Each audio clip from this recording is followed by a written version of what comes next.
Praise be to Jesus and Mary. You're listening to Returning to Catholic Roots in a New Age World, a podcast hosted by Holly and Mandy. Let's begin our show. Hello, everyone, and welcome back to our podcast, Returning to Catholic Roots in a New Age World. My name is Holly, and as always, I'm joined here by my mother, Mandy. We are excited to be back this week, and we'll begin our episode by saying, Jesus, meek and humble of heart, make our hearts like unto thine. So, we are closing in on Christmas here. We're coming up to the fourth Sunday of Advent. Busy. I always find what's funny about, not funny, haha, but the fourth Sunday of Advent, the fourth Sunday of Advent, fourth week of Advent, you always kind of get gypped. Yeah. Because if Christmas falls early in the week, you have the fourth Sunday of Advent, and then like 2 or 3 days later, it's Christmas. Yeah. Like, was it last year we had the fourth Sunday of Advent, and then Christmas was on the Monday or something? Yeah, I think so. Was that last year where Christmas Eve and the fourth Sunday of Advent were on the same day? Was it? I was listening to a sermon on Catholic Family podcast by Father Villacount. May he rest in peace. Excellent sermon, by the way. But this particular Sunday of this sermon was actually the fourth. Christmas was on the Sunday, which was the same as the fourth Sunday of Advent. Oh, Christmas Day and the fourth Sunday of Advent were the same day? Yeah, so the fourth, if I remember correctly from the sermon, the fourth Sunday of Advent got forfeited. Canceled out. Something like that. I can't remember now. Right. But anyways, yeah, it does happen. That's what it said in the sermon. I don't recall that ever. Mm-hmm. But it must, I would have been around. It would have happened, but I don't recall that. Yeah. Anyway. But you're always like, you got those 4 weeks to prepare for the coming of the Messiah. Well, yeah, it's usually 3 in a few days sprinkled in there. If you're lucky. Well, and it's funny because I was at the school today and they're practicing getting ready for the Christmas program, which we're having on Sunday. And they have on the chalkboard these 4 big candles. They're made out of cardstock. And each week of Advent, they put a little paper flame for whatever week it is, right? Yeah. So they've got the 3 candles and the paper flame. And I was looking at it and I was thinking, oh, how sad. They're not going to get to do their 4th candle. Because the fourth Sunday of Advent is this Sunday, and then they don't go back to school. Right. They're off for Christmas holidays. Right. So I know I don't know what it is about Advent, but I do feel every Advent that I've been totally gypped. Like that I have not done enough preparation. Like this sermon was about praying. And it was really good but I in my head though, it's about for us, like right now, you had a fire. Your sisters are building a house. We have no house but this house. This is the only house we have. And the kitchen is not. I have a laundry tub for a sink. No counters. No counters, no nothing. And right now, and then, I was counting on your brother coming home at a reasonable time, and he didn't. So right now, he's like sanding like a lunatic the walls downstairs. So that we can at least get the walls painted so that we would have, on the bright side of things, at least this is, motivating us to get this kitchen done. Yeah. So it won't be done. I was hoping to have a floor put in before Christmas, but I cannot possibly see how that's going to happen. So I'm just taking it as, God's will. And what will be, and moving on. But no matter how much I try, I cannot bring Advent into this calm, peaceful, preparation. Not like Easter, not like Lent, Well, Lent is maybe because you're fasting and it just seems so long. Right. Like you're like, and Advent seems so short. Like, wasn't it like December 1st the other day? Like, didn't we just No, do not this? December 1st. I said All Saints Day. Wasn't it just All Saints Day? Exactly. And the other thing, too, like, I said, I tried to say to myself, okay, what can we cut out here to make this more peaceful? But, as you know, you and I are event planners. We do large event. We have done in the past large events, like with hundreds of people. Hmm. And you know, when you're doing when you're putting on a large event, that takes a lot of preparation, Right. right? And I feel like that's what Christmas is. Like, you can't just slide in, okay, December, Christmas Eve, Yeah. big event, here it is, Yeah. and there's just so much preparation for this day. I mean, aside from the sanding and the painting that we're doing, I'm actually not doing any cooking because I can't. Yeah. I have to wait until the kitchen is done. Right. Well, and then aside from all the, I'm going to say more important than the secular preparation, there's the liturgical preparation. Yeah. So we have all these secular things, which is fine and dandy, but then there's also all the liturgical things going on, which take the higher place. Like, of course, Right. choir practices and Yeah, I school mean, preparations. we didn't do the podcast last week because Wednesday, Thursday, and Friday, you were busy every day. I mean, Wednesday was, what was, Oh, well, last week we did the nursing home. yeah, well, what were you doing Wednesday? It was something for the school. Well, it was choir practice, and I was helping sister. Oh, she wanted the Tilma. You went to the play. We went to the play. Yeah, there was a play. You went to see the Sound of and Music. But then sister wanted the Tilma and the Our Lady Guadalupe's veil done for because we went to the retirement homes and did some caroling, and we did part of the Christmas program for the elderly at the nursing homes. And I thought I had all this time to do the veil and the Tilma because the program is on the 22nd. Right. And then sister, the day before the caroling, was like, "Oh, Holly, any chance we can get the veil and the Tilma?" Yeah. I was like, "Yes, sister, right away." Right. So then, not that I don't begrudge sister at all. I'm saying No, that I know, but so I but mean, now all all of a these sudden things just you happen. had three things in a week. Yeah, Where you have to go and you have to be, and you're trying to make this costume, and there's a play. There's always a play. There's always a production. So you're getting ready for this. You're doing costumes. You're doing preparation. You're doing practices. And it's just like there's never a play at Easter. Yeah, where's our Easter play? Nobody puts on a play at Easter. Yeah. We don't go singing to the old folks at Easter. I know, but there's still all the choir practices. I mean, you still have choir practice, but it is different. It is different, yeah. It is way different, and it's just like, oh no. And even here we are, we're under the gun with trying to do this kitchen. Well, you know what I think? I'm going to tell you what I think the difference is liturgically between Christmas and Easter is that right before the big celebration of Easter, you have this solemnity, yeah, the solemnness. I can't say that other word. The solemnness of Good Friday. Yeah. So it's like, picture it's like a train and you're chugging along, right? Yeah. And then just as the train is about to come into the station, it just slows right down. And then you've got Good Friday where it's like everything just slows right down, as it should. Yeah. For Good Friday.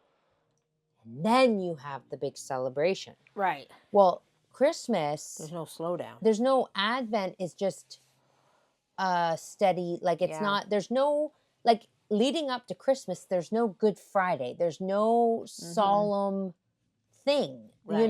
There's no crucifixion. There's no, like, you have that. Do you get what I'm saying? Right. And I mean, and our particular problem is we have such a big family. And I'm really proud of that big family. And I don't really want to stop it to say, okay, this is too much. Like, all these children, the gift giving. Well, I was like, so praise be to Jesus. I figured out what was wrong with my laser. Because I had to make this big thing for Our Lady Guadalupe for sister. And I was like, I promised sister this big, what I'm doing is I'm recreating all the rays that come around Our Lady Guadalupe. Yeah. I'm recreating that and putting lights behind it for the play so that when Our Lady Guadalupe, yeah, Our Lady Guadalupe stands in front of it, it'll look just like the picture. Right. And it'll be illuminated. And I'm creating the angel at the bottom and the crescent moon. And I promised this to sister, and then the fire happened and my laser went kaput. Yeah. And I'm like, if I have to cut all these things by hand, but I promised sister this thing, and I hate when I promise somebody something and not Right. be able to fulfill. But praise be to Jesus, we figured out what it was. It was the air pump. They sent me a new air pump. It came so fast, Mm-hmm. and I got my laser back up and running. Yeah, good, good. Um, so I'm sitting there today, and all the while my house is being demoed, and there's people in it tearing down walls, and I'm down in the basement with the door shut working on a laser. Right. And I wrote out a list of everyone potentially, like in our family, that I should make a gift for. 38 people. Yeah, and okay, yeah. No, welcome to my 38 nightmare. people. Yeah. That's in our that comes to Christmas. I mean, maybe all those people won't come, but I can't take the risk that they show up, and if I make these gifts and there's no gift for them. Yeah. So it is a lot of people. It's a lot of, I don't begrudge it, because I think of people that have no family to spend Christmas with, and it makes me very sad thinking of that. That we're blessed to have this big family, and we can have these big get-togethers. So I don't begrudge it in any way, but yeah, so it's a lot. Yeah. And I mean, and the gifts, okay, just to put this into perspective, like you're talking about 40 people, you're not going to be able to get near that Christmas tree. Mm-hmm. It'll be so overwhelming because you got 40 people giving each other gifts. Mm-hmm. We'll Again, it's not like that everybody's getting massive amounts of gifts. It's just there's 40 people giving gifts for 40 people. yeah, and I mean, I know not everybody gives gifts. Like, I mean, but my mother, she has to. I mean, this is her whole family, so she's got to give a gift to everybody. Yeah. And I give a gift just about to everybody. Mm-hmm. Few people I don't bother with. Mm-hmm. Just because. Well, we never gave a gift like my brothers. Like I don't exchange gifts with them. Yeah. Well, but the little kids, all the little kids, grandma's got to have a gift for the kids, and my son's here and he's got to have a gift for the kids, and it's just it's really, really hard when you're having a ginormous celebration to take it, to take the Advent down to being like low key so that you can just, spiritually focus. Yeah. Well, and then that's where it brings it back to our what's that adage or whatever we were saying this year, my phrase. Yeah. Christ was born in a Jesus manger. was born in a manger, and all these things, what will be, and it doesn't, if we keep that at the forefront. The other thing I was thinking about, all the thinking and all the thinking that you do. Mm-hmm. And when I have a lot to think about, I have a hard time going to sleep. Right. And I can't shut my brain off. So the other night I was laying there in bed, and this is just something I wanted to share because it actually really helped. And I'm not saying it to be like, do this and you'll fall asleep, because that's not, but I just was like, well, I'm sitting here, my mind is spinning a mile a minute. Yeah. And I can't shut it off. And I'm like, I have to stop thinking about all the things that are bothering me and what's going wrong. So I sat there and I thought, well, I'm going to start. I always go back to that song from White Christmas. When I can't sleep, I count my blessings instead of sheep. Yeah, that's a great song. But I was like, I don't want to sit here and count my blessings. And then I'm like, it's Advent. I want to do something for somebody else. So I literally sat there in my bed, laying in my bed, and I said Hail Mary after Hail Mary after Hail Mary. But what I did instead, before each Hail Mary, I picked a person. Yeah. A random person. I just said, whoever pops into my head right now, that person's getting a Hail Mary. And people just started popping into my head. The most random people. Yeah. Like the most random people. Yeah. People I hadn't thought about in years. Right. Okay, Hail Mary for that person. And then I'd say the Hail Mary. Okay, and then a Hail Mary for that person. Hail Mary. Oh, here's another person. Okay, a Hail Mary for that person. And I just kept saying Hail Mary after Hail Mary. And before you know it, it was 7 o'clock in the morning. Did you fall asleep? Yeah, that's right. No, I didn't say Hail Marys till 7 o'clock in the morning. Okay, good. But I fell asleep in the middle of a Hail Mary. So at some point, I apologize, whoever that Hail Mary was for, they may have got a half a Hail Mary. I don't know. But the intention was there. And I know Our Lady knows the intention was there. But I just thought, I'm going to try to do that every time now. If I Right. can't shut my brain off, I'd rather spend that time until the brain shuts off Yeah. doing good for other people. Right. Right. And you think it, try it, and think it, try it, and see you will think of the most random people. Wow. And you Yeah. know what? And I said to God, I said, just keep putting people in my head. Whoever needs these Hail Marys, people I've met over the course of my lifetime. Uh-huh. And he put the most random people in my head. Yeah. The most random people. But whatever, they got Hail Marys, so. And I did one.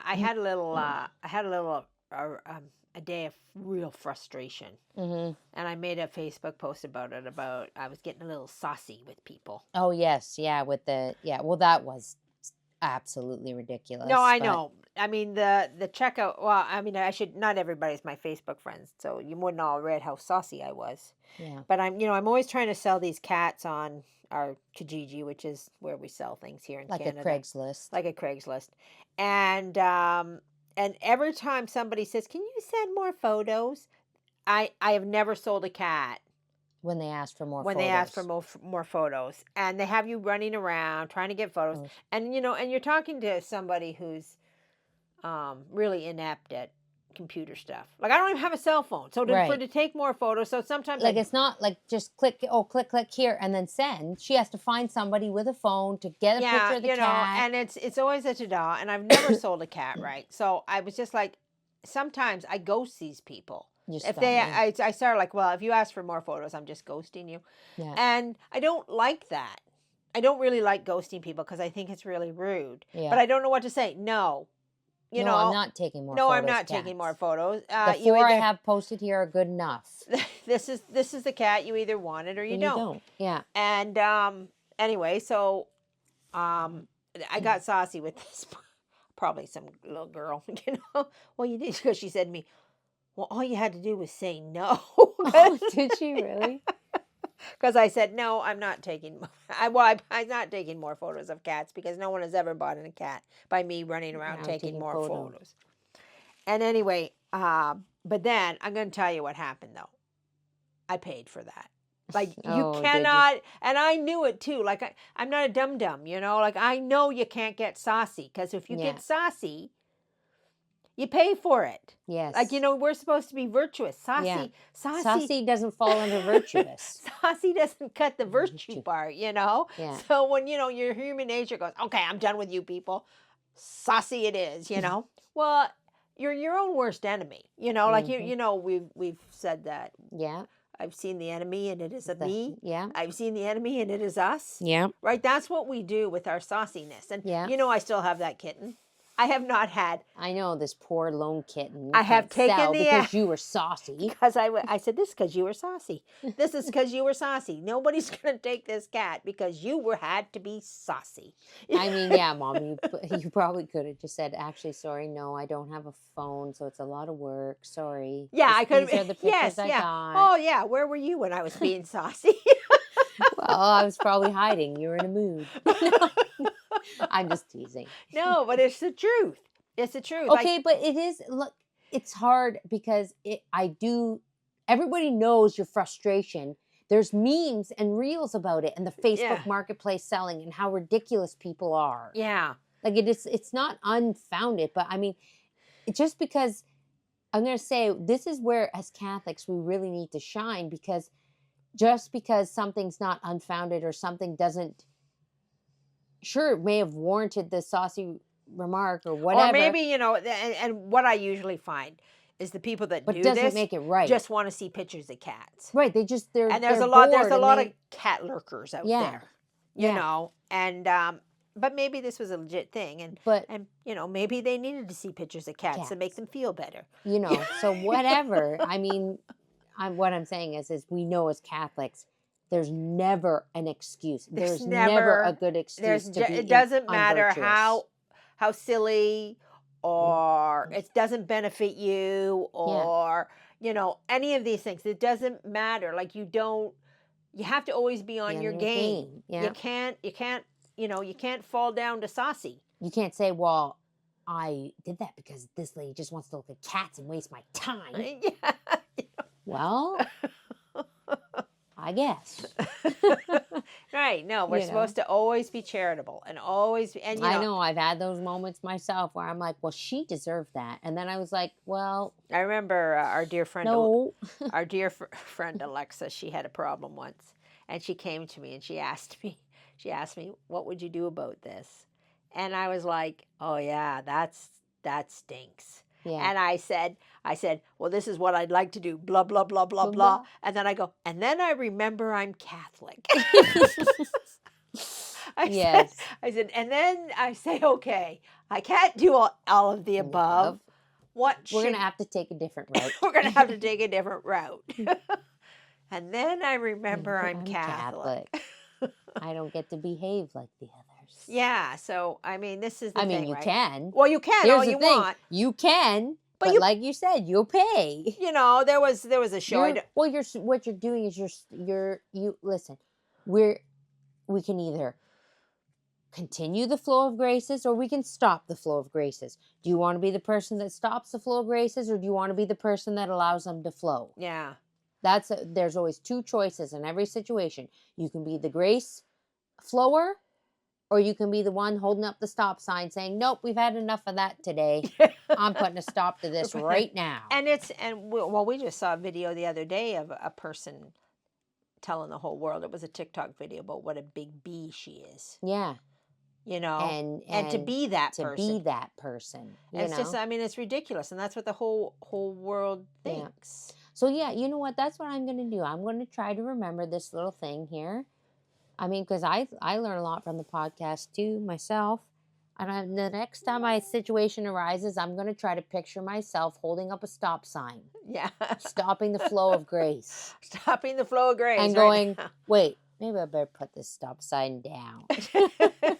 I don't want to be the grace gatekeeper stopping the grace. Stopping the grace. Well, back in the day, a long time ago, there was this show called Once, and I did watch it. So I mean, I actually started watching it. Not recommended. Not recommended, and I did stop watching it. I just like, okay, we've done with this. Yeah. But there was a character in the show, Rumpelstiltskin, yeah. And he would say, because this is what he would do, he would give people what they wanted. Well, as that's Rumpelstiltskin's That's story. Rumpelstiltskin. But then he would always say, everything comes with a price, dearie. Yeah, everything comes with a price, dearie. Yeah. And I used to say, in my head, I thought, oh my gosh, that is so true. Mm-hmm. Like so true. Yeah.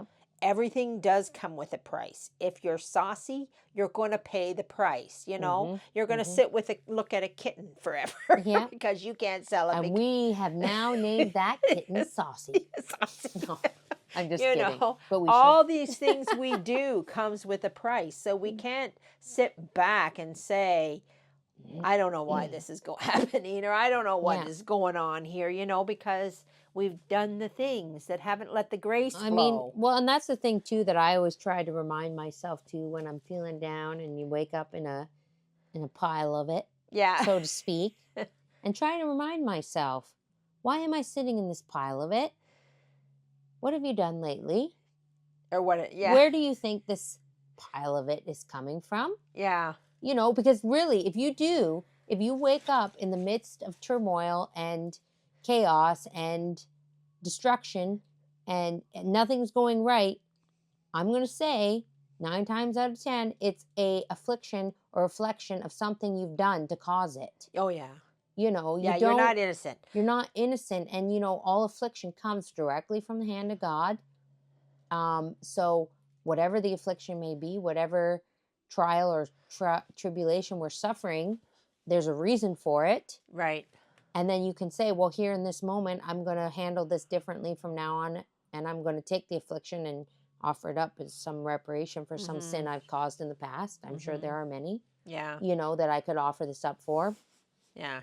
And try to carry on and remember the next time the opportunity comes, try not to be the one causing the affliction. Right. Years ago, I taught in a high school, and it was a rough high school, so the kids were rough. But anyway, there was this really rough kid, and I walked into the office one day, and he was there, and he was getting a detention. Mm-hmm.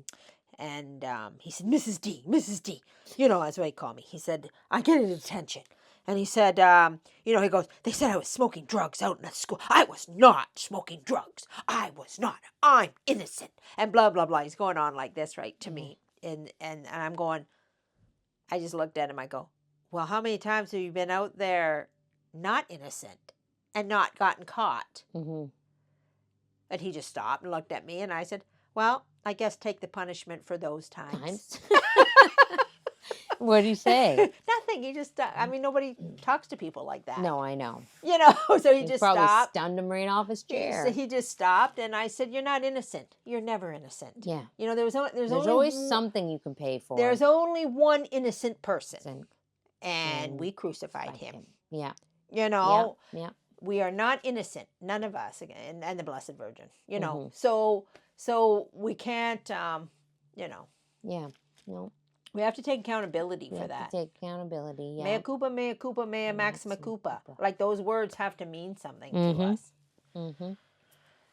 But anyways, yeah, so this is going to be a really short podcast because I'm going to get a text any minute that I have to go pick up your dog. I'm on the go. You're on the go, and then we got choir tonight, so it's a busy day, but we did just want to squeeze it in so you heard from us.